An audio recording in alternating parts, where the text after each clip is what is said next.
Hello and welcome to Single Parent Success Stories. Today's guest comes to us from Southern California. Her name is Michelle Sun. She's a single mom of 9-year-old daughter. She grew up surrounded by so much formality, was initially a financial advisor, turned middle school teacher, teaching science, math, and language arts, and is now an entrepreneur, intuitive empowerment coach, and free spirit, always striving to be her best self. It gives me a great pleasure to have Michelle here with us today. Welcome, Michelle. Thank you so much, Irina. I'm really honored that you asked me to come on your podcast because I do feel like it's so important to just speak and talk about and discuss things that a lot of times are, full of shame and stigma, and especially for people that are thinking about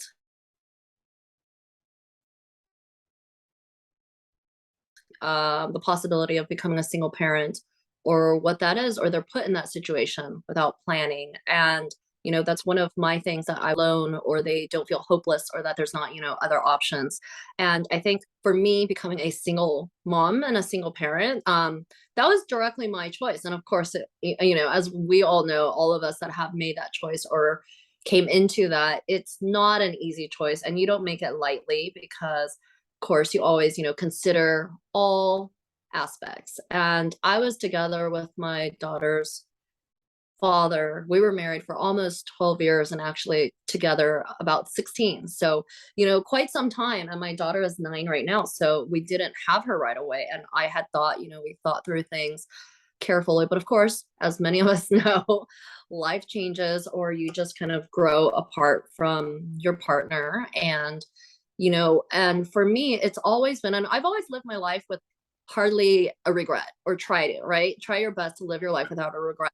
And I just got to a point where I was like, we tried everything. It wasn't like we didn't try to make it successful for our family, for our daughter, but it just came to that point where it was like, you know what? Let's do everybody a favor. Let's look at the hard truths, be honest with each other. Let's not, worry about how other people might think about us or what happens in the situation. And of course, always having my daughter at the forefront of just making sure she adjusts, really well before, during, and after the transition. And now, like, we're all so much happier. We really are, and I see that in my daughter as well. So, yes, like, it's not that there aren't challenges, but there definitely is a light, or many, many lights at the end of that tunnel, and it keeps on going. So I'm happy to be here. Thank you. That's amazing. Yeah, wonderful.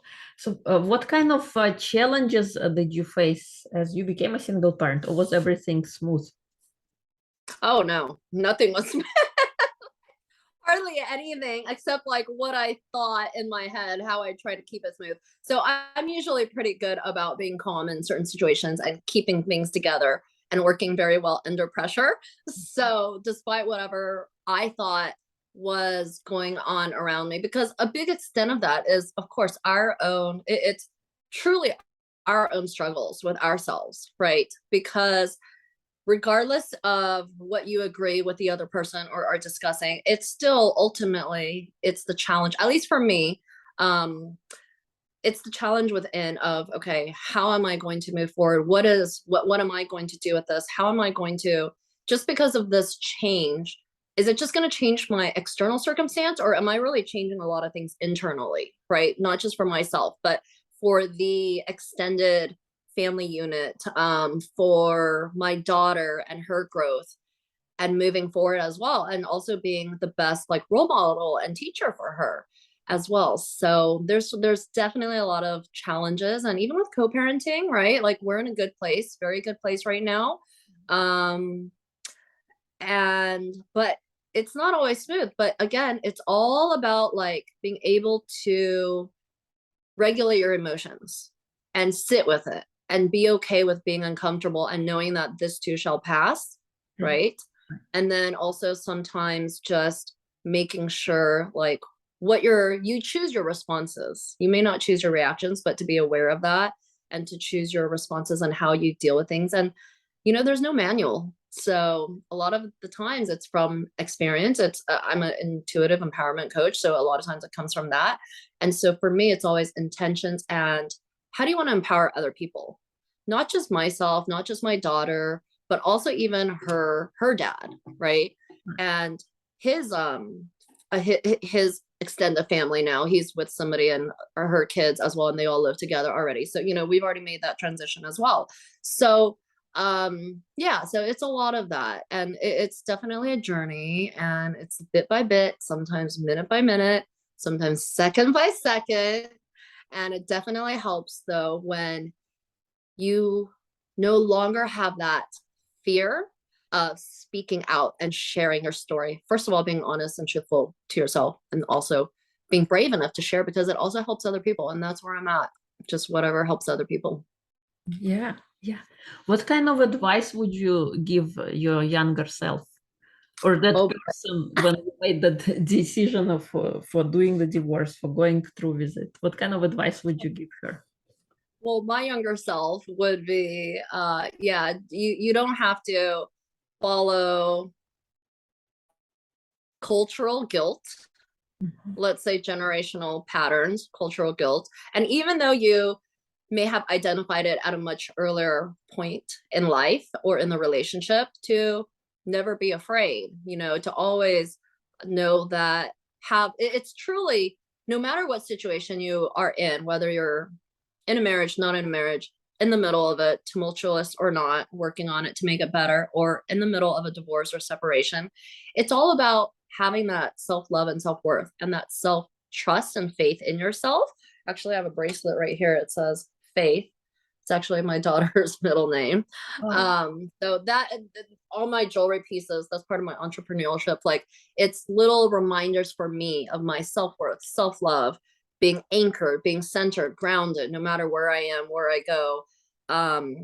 But so to my younger self is to have that trust and confidence in yourself, and know that no matter what, everything is going to work out the way it's supposed to, and that, you know, it will be for the best if you are truthful and aligned with your inner and outer self. So I always say nothing external sticks until you fix the internal. So for me, it's more about that. It's like, before I try to fix things externally, let me fix the things internally first, and everything else will come. yeah, yeah. What was the turning point in your life when you realized that you want to change, or you wanted to delve more into that self-worth and self-love? Well, so it was interesting because there was a certain point where, you know, because of a piece of paper and sort of societal expectations, even though I never really followed societal expectations that much, like, I was never one where I always thought, oh, I was going to always have a family, grow up, like, get married, have kids. I could have been married, not. I could have had kids, not. For me, it depended on, I thought, who I was with. And the pivotal point though was because once I got married, I had this thing in my head where it's like, you know, the paper, this image of my family, of how I wanted to be, the loving relationship and everything, and how we would mature and grow together and grow closer, you know, as time went by. But it just, that was not the case, right? And if that's not the case, it's like to just really recognize the actual reality of what's happening. And I also saw the real pivotal point was not just for myself, but when I saw and actually see, the interesting thing is my daughter, in so many senses, it's like she was my savior, or what really she was, you know, what God gave me, the universe gave me, to really help me see myself so much better. And that's what kids really do to you. Because when I saw in her how it was affecting her, I realized, if that's not what I want to be happening to my daughter, then why would I allow that to happen to myself, or allow myself to only view myself that way, right?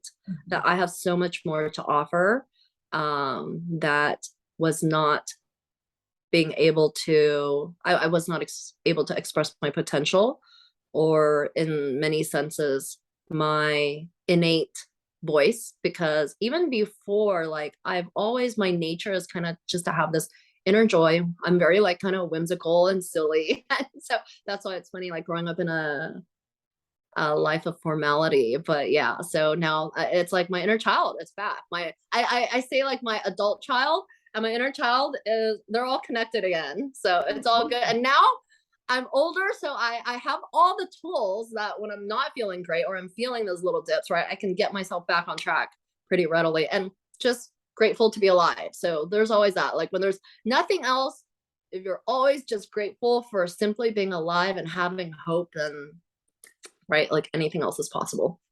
Yes, you're so right about gratitude. Even in the midst of despair, in the midst of things not working out, we can find things to be grateful for. And it doesn't have to be something amazing. It could be something simple. The fact that we are breathing or walking. I took walking for granted until I dislocated my knee and couldn't walk.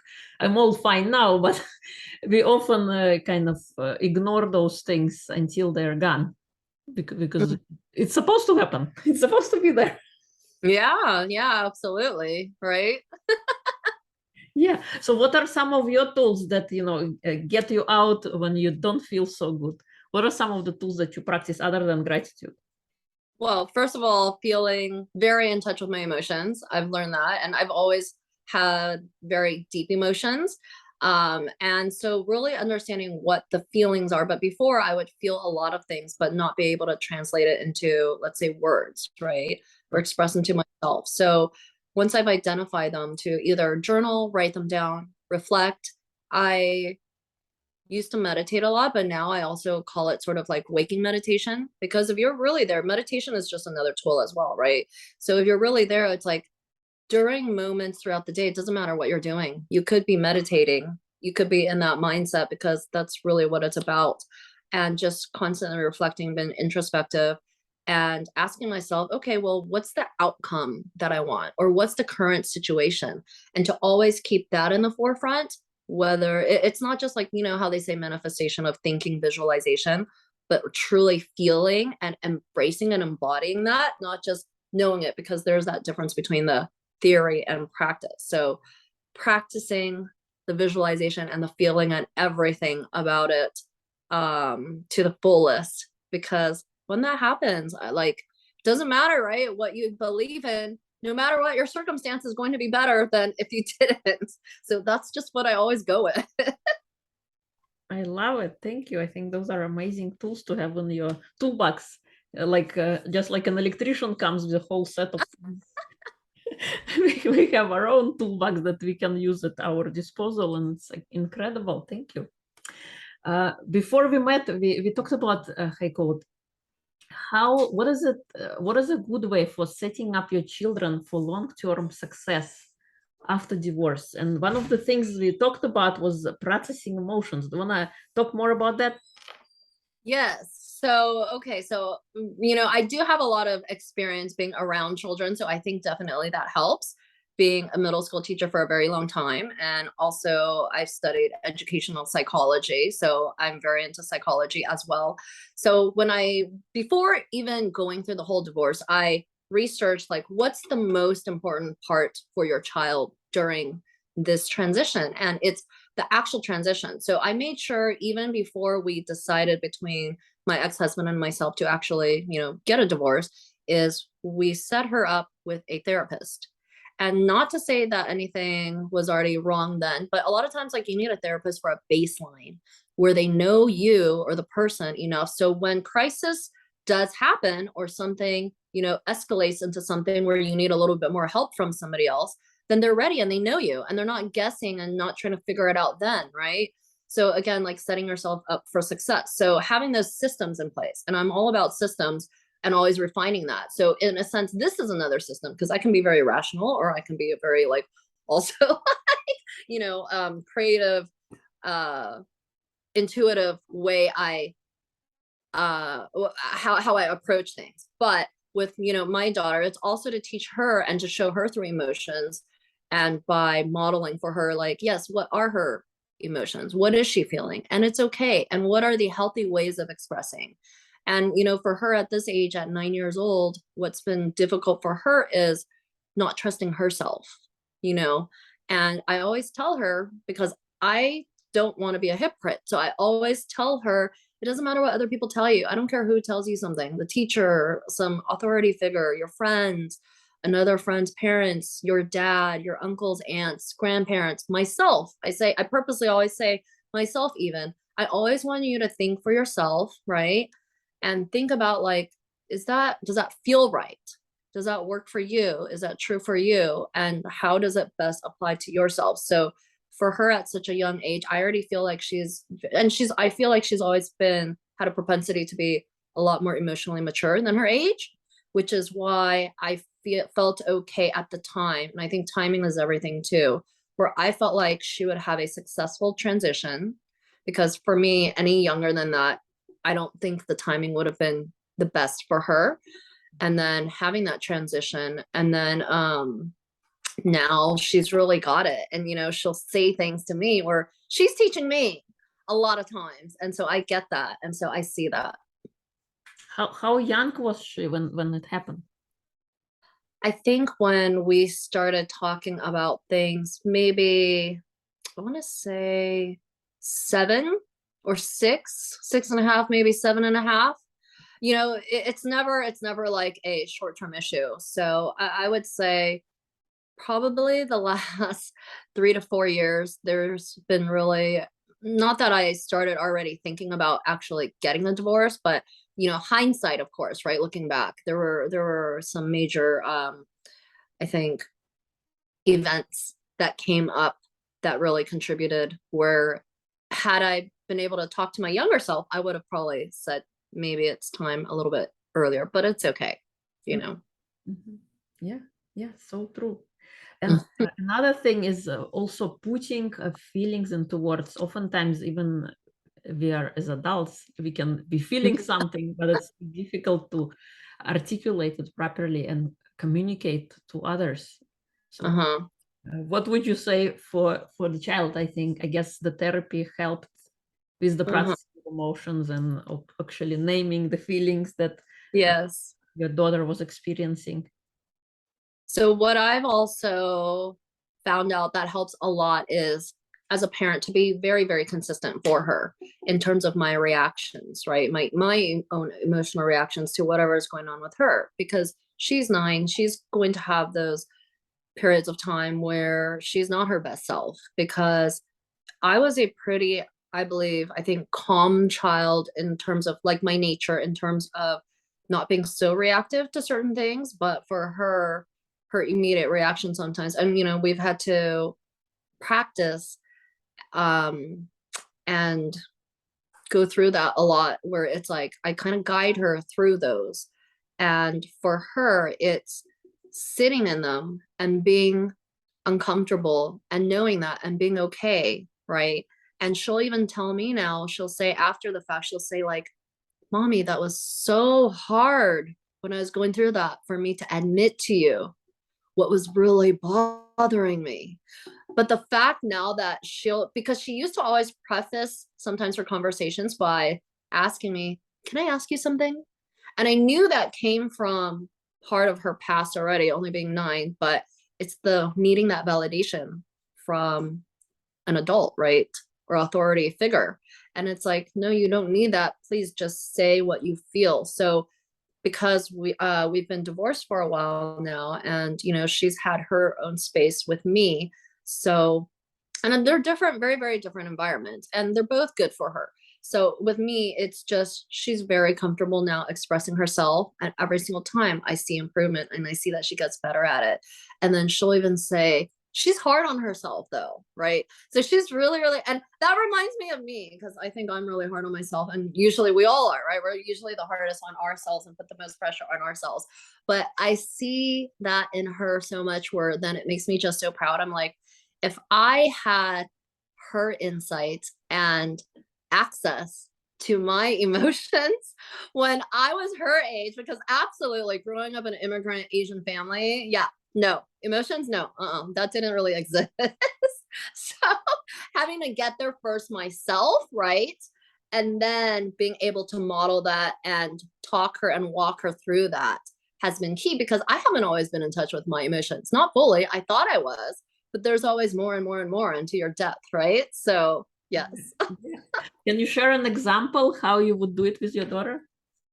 Yes. So sometimes like when she gets upset over something, like for example, Monday she had piano lessons.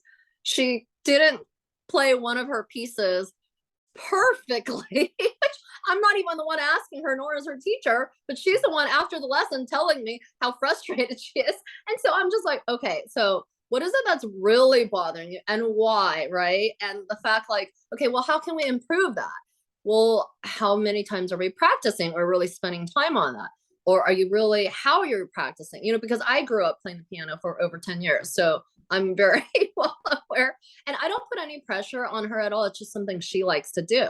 And so, you know, and she even asked me, she's like, okay. And I give her choices. I say, okay, well, would you like to take a break right now? Once you feel better, we could do something else, or you could do something else. Would you like me to practice with you maybe tomorrow? Because here I was thinking that was too much for her already right after her piano lessons because they're on Zoom. And then she basically decides after she calms down after like a couple minutes, she's like, actually, mommy, I want you to go practice with me now. And I was like, really? Now? I was like, okay, if you think you have that threshold, right, to be able to, let's go through that now. If you're up for it, then definitely I'm going to step up and show up and be up for it too. Even though I didn't feel like it, right? But being a parent, hey, you just got to do what you got to do. So we sat down, and then not only like a couple times, and she kept, and then it was so much better. And then I was like, okay. And then she started wanting to play other pieces. So then, you know, that got her in the good mood again, where then it's really like replacing your thought patterns, negative thought patterns and actions with positive ones. So it's also showing a child that you can do that and how to do that. And a lot of times, you know, children, they need modeling in a lot of different scenarios and situations. Yeah, I think it's a great example. How also, Heikolt, another thing we talked about is supporting your child's needs and showing them to be yourself. How are you showing your daughter how to be yourself? Oh, just to, but first of all, me, I just tell her, I'm like, yep, free spirit. And then it's funny, we have these days where it's do whatever you want day.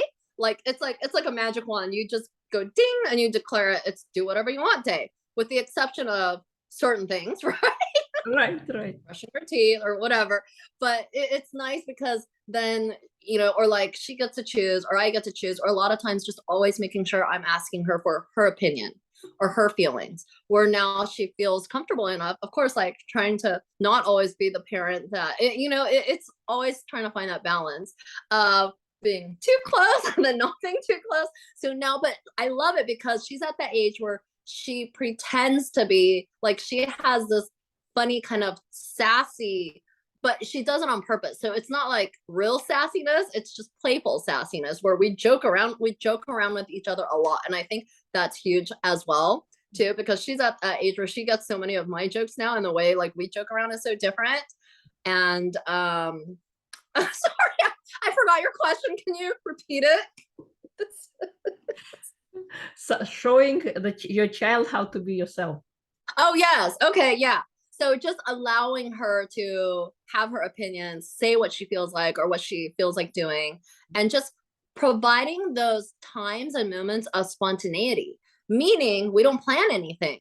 Because a lot of kids these days, like, especially right with media and technology and all these millions of lessons and activities, they have no downtime. So they have no time to be themselves. They have no time to try to feel what's inside them, what else they have. And I feel like that's actually some of the most important moments and times when it's, I say in quotes sometimes like the boring times. So that's viewed from the outside, right? Right. Those actually become the best and most exciting and most memorable, fulfilling moments, I feel like. Or it just turns into like something really funny and creative. And we always, you know, think back and like bring it up and laugh about it.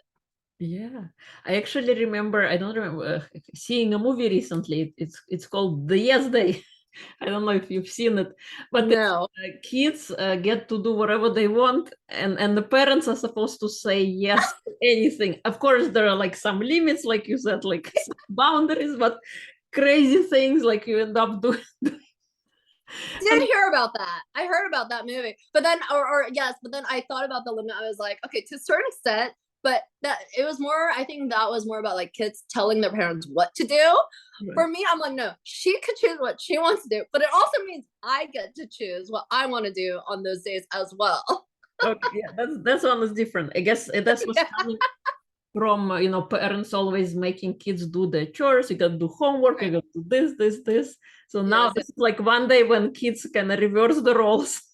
Yeah, no, Let absolutely. parents And do the. actually, it's interesting because, some kids thrive on a schedule, but at the same time, I don't want it to be so structured where she is not flexible in life because that's not reality as well, right? I want her to come across different scenarios and different situations and learn how to deal with that. So there are days where if we're busy or doing something or another, I will ask her, I'm like, okay, well, what is it that instead of telling her, hey, you have homework, you have X, Y, and Z to do, and I'm supposed to sign your planner, like I ask her, okay, so what is it that you have to do today to get done by the end of the day?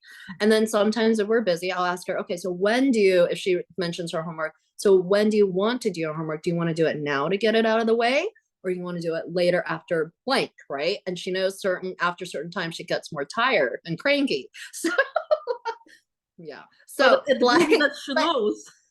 right, but giving her that choice and then letting her go through with her choice, whether it's a good choice or the best choice or not, because then she will learn from that. If she decides to do it, let's say after her shower and she's cranky and goes to sleep late, she'll learn that for the next day and we'll talk about it. But Uh-huh. it's all okay, right? Yeah. But I love it, giving your kids the choice and experiencing the consequences of the choice that they Mhm. make. So now they have a Completely. lived experience if that the choice worked or didn't work. Yes, What yes. what do you think is the most important trait to instill in a child? Hmm.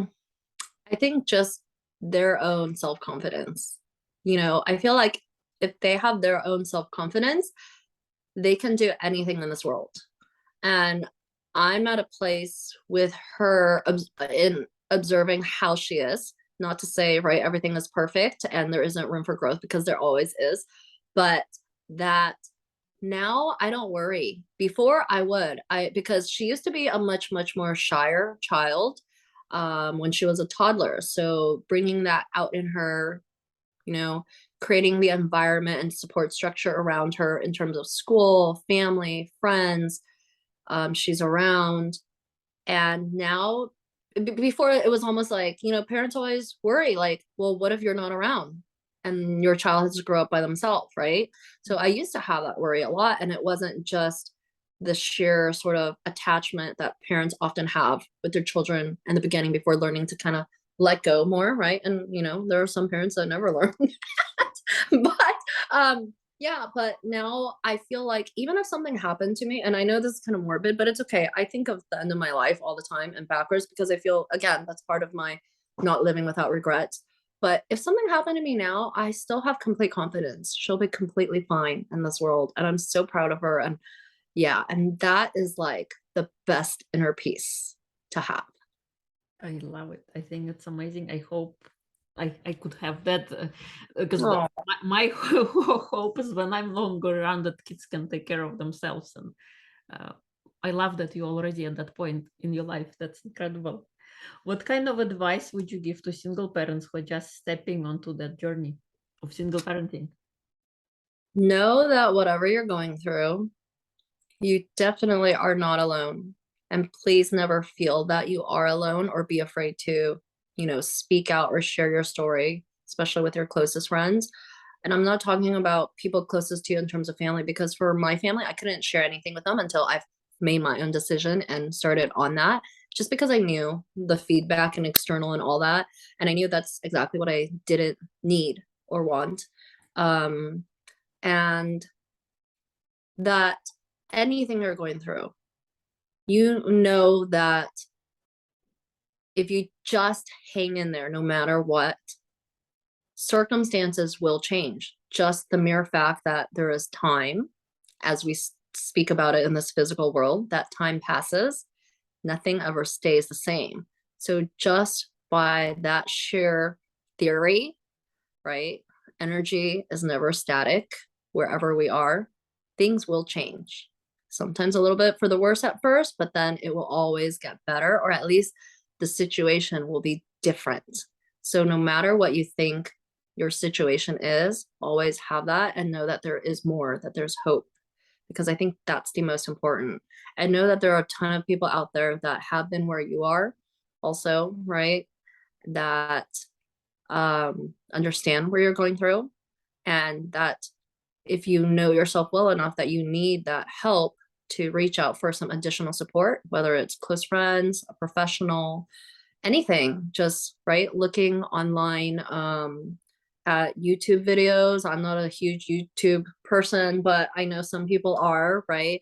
And I just actually saw on one of my friends' posts, I believe this is so important, and this is part of my whole thing of wanting to speak out and have a voice and share with others, share my own experiences with others and obliterate stigma and shame, is because I've had friends that committed suicide, you know, and left. Sorry, I'm gonna, wow, I didn't know this was gonna come up, but it's okay. That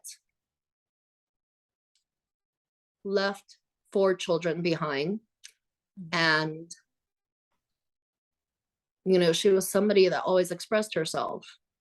Right. So you never thought anything was wrong, because I'm pretty sensitive as well. But it was also during the time of COVID. So everybody was very isolated, and we were going through something ourselves with caretaking of a, you know, older person in the family.